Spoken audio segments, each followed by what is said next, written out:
I'm recording this during what we hope is the tail end of lockdown in the UK.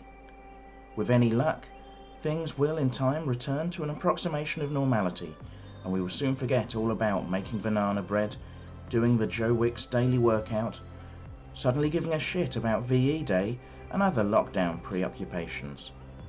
So if you're watching this in the future, you might not recall that during lockdown people became fascinated with the bookshelves behind people on the news.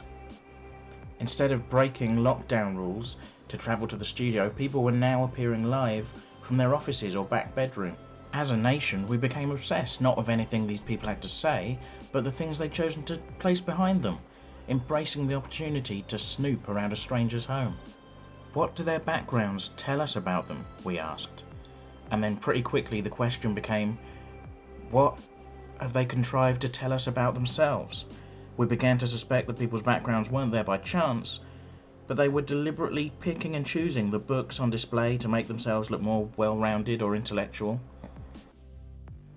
During lockdown, I've taken part in various online gigs and panel shows, as well as vlogging every single day with my fiancée Ellie. I think we've both enjoyed it.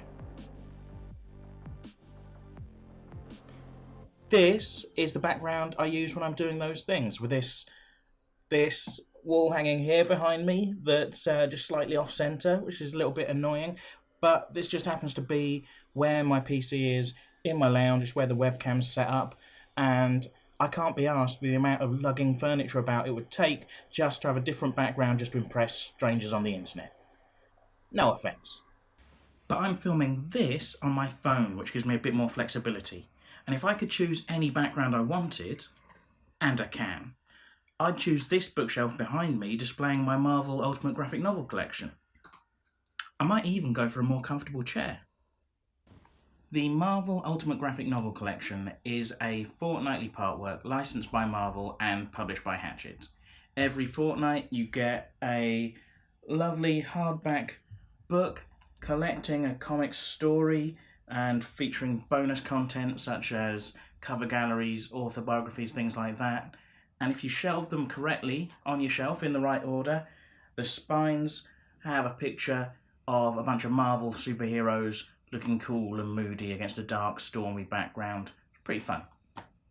Like most partworks, the collection started off cheap at $2.99 before rising sharply in price to $9.99 per issue. Also, the collection had different issue and volume numbers, with the numbered volumes being released out of order in order to encourage you to keep going and collect the whole set. Rather than, say, giving up at volume 10 when you've already got a lovely picture of the Incredible Hulk. The series was such a success that it spawned similar collections for DC, Transformers 2000 AD, Deadpool. The series was also expanded from an initially planned 60 volumes to well over double that. Of course, if you're spending $9.99 a fortnight, it does start to add up, but at the time it felt like good value to me because you'd normally pay slightly more again for the trade paperback versions of these same stories, without the bonus content or the sturdy matching covers. That said, with no end in sight for the ever-expanding collection, I eventually decided I needed to save some money and I cancelled my subscription. I also avoided the other partworks, apart from getting nice hardback copies of The Dark Knight Returns and The Ballad of Halo Jones. That said, I've since changed my mind and I'm now trying to pick up the copies I didn't get at the time wherever I can, secondhand, and kind of complete my collection. I now own over 100 volumes and counting. And I think this collection is the perfect physical representation of my comic book fandom. If someone asks me who's your favourite comic book writer or creator, I'll generally say Alan Moore, which is true, but I find it a little bit frustrating as an answer. Because Alan Moore is brilliant, but he's also the go-to answer for loads of people who've read about 3 graphic novels ever, and one of them is Watchmen, and the other one is Mouse. Look, not that there's anything wrong with that, but I'm a bigger comics fan than that, and my ego wants people to know it. That said, I'm no real expert. Other than reading the Beano, I didn't really read any comics as a kid. I didn't get into comics properly till I was at university, and even then my interest was sporadic and haphazard. I haven't dedicated my life to comics. I don't own box after box of individual issues carefully stored in plastic bags. I'm no expert. So how big a comics fan am I?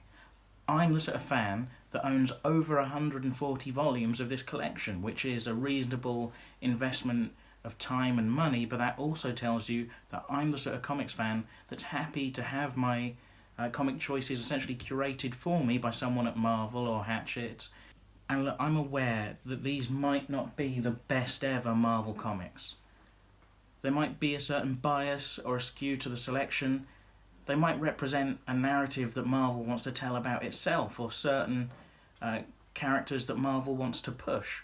This isn't just a collection, it's a marketing tool. But I'm still happy to buy this collection rather than kind of making my own way and wading through Reddit and finding out what books I should be reading.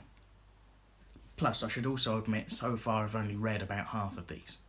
So, clearly I know more about comics than the average man in the street who hasn't read a bunch of these volumes, but I'm also aware that I'm open to scorn and ridicule for people who've been collecting comics and following continuity years ago, long before they were made available in a handy fortnightly partwork. So when I decided I wanted to start making videos about comics, I thought that this collection would be a good place to start. Partly because it felt like it covered a lot of ground within Marvel Comics. It'd be a good jumping off point to talk about different characters and storylines. But also, I felt, well, I might as well put my cards on the table. You now know exactly how much I know about comics. You know how that compares with your knowledge of comics, and you can decide accordingly how seriously you want to take anything I have to say. Something that fascinates me about this collection is just how much of it I've never seen, despite my best efforts. Being a partwork, it was available via subscription or in newsagents, places like W.H. Smith's, but you won't find these editions of these books in Waterstones, and often not in comic book stores either. They did stock it in the Cardiff branch of Forbidden Planet, but not in my local independent comic book shop. Some of them were available on Amazon, but not all of them by any means. Again, because it wasn't released through bookshops, what ones are available on Amazon is dictated by what one's independent sellers have decided to upload for sale. And even those ones that have been made available are often long since out of stock. Even if you go to the Hachette Partworks website, you can't find a definitive list of all the titles. You can only find the ones they've got available to buy as back issues. The only list I found for all the volumes is on Wikipedia. This list is the only way I know that some of these titles even exist, and even then I don't have pictures. I can't find any pictorial evidence of some of these volumes, despite my best efforts on Google, eBay, Amazon Marketplace, etc. A good example of this is Jim Stalin's Infinity Saga. Most of the collections in the partwork are single self-contained volumes with a story arc that's complete within the book, although of course comics being comics, they do often sort of branch off into intertwining stories with other volumes within the collection, and also stuff that isn't even included in the collection, but most volumes you pick up will have one complete story within the book. There are a couple of stories that stretch to 2 volumes. Avengers vs. X-Men is actually 3 volumes, but the Infinity Saga stretches across a whopping 5 volumes. I've had a bit of a look, and from what I can tell, this particular set of comic book stories are never officially referred to as the Infinity Saga outside of this particular Hachette Partworks collection. It includes the Infinity Gauntlet, the Infinity Crusade, and the Infinity War, but never really known as the Infinity Saga. I did find on Amazon one collection of stories by the same author called the Infinity Saga, but that's a different set of books again. Now, the Infinity Saga is the name given to the first 23 movies in the Marvel Cinematic Universe, and those films do share a major antagonist with this Infinity Saga, that being Thanos. But the MCU isn't just the cinematic version of these particular books. The MCU is also influenced by Planet Hulk, Demon in a Bottle, The Ultimates, loads of other Marvel titles, a lot of which are included in the Marvel Ultimate Graphic Novel collection. In fact, in The Ultimates in 2002, Brian Hitch and Mark Millar essentially cast Samuel L. Jackson as Nick Fury years ahead of time. Anyway, I own the Infinity Saga volumes 1, 3, 4 and 5, but I do not own volume 2. In fact, for the longest time I couldn't even find a picture of it or anything online. It was on that list that I told you about on Wikipedia, but that was the only way that I had to know it really existed. Other than the fact, obviously, that if they just released 1, 3, 4 and 5, that would be super weird. But I literally couldn't find a picture of it online for ages. And that's just one example. There are loads of other volumes that I know from my list exist, but I can't actually find them anywhere online. And that's actually kind of exciting. When I was a kid, I was obsessed with the movie Life of Brian. I'd never seen it. My dad would quote bits of it to me, and I really wanted to see it, but they never showed it on TV, and I couldn't find it in any shops anywhere. And eventually, after literally years of looking, my Uncle Paul found it in a shop at an airport of all places on VHS. He brought it back to me, and I was delighted. And I think I enjoyed and cherished the film all the more for having had to wait for it. And I knew that that copy of Monty Python's Life of Brian I would keep and love and cherish forever, along with the rest of my VHS collection. These days, pretty much any film I care to see is available to stream or download pretty much instantly, usually for free or for a small subscription charge, and I can watch whatever I want, whenever I want. And the same goes for music. When I was a teenager, I used to read so many music magazines, and I knew so much about so many bands whose music I hadn't actually heard because I couldn't afford to go out and actually buy the albums.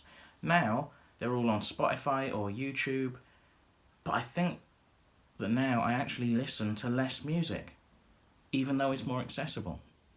So I kind of like the idea of having a challenge, that I'm going to have to go out and seek these comics out, these volumes, and it might take me years, going through secondhand bookstores and comic shops and on eBay auctions, and gradually, when I can afford one, I'll accrue a new volume and I'll get the collection together, and it's going to be something to work on, like a project, something to look forward to, a challenge, like I say. I mean, that said, if any of you, own these books and don't need them anymore and wanted to bring my challenge to an abrupt end, I reckon I can make my peace with that. In fact, maybe making my peace with that is the real challenge. Maybe you should give me your comic books. Give me your comic books. Give me your comic books. Give me your comic books. Give me your comic books. Give me your comic books. Give me your comic books. Give me your comic. Okay guys, hope you've enjoyed watching this short introductory video. There are going to be more on the way, talking about things like Stan Lee and Jack Kirby, X-Men Dark Phoenix, all sorts of other Marvel related stuff, all using this collection as a jumping off point. So if you are into that sort of thing, like and subscribe so you know when they're on the way. I realise that this is quite a niche topic, not just comics, but specifically these comics. If you think you know anyone who'd be interested in this, do share this around, let people know, because I don't know who's going to be interested in it, quite frankly.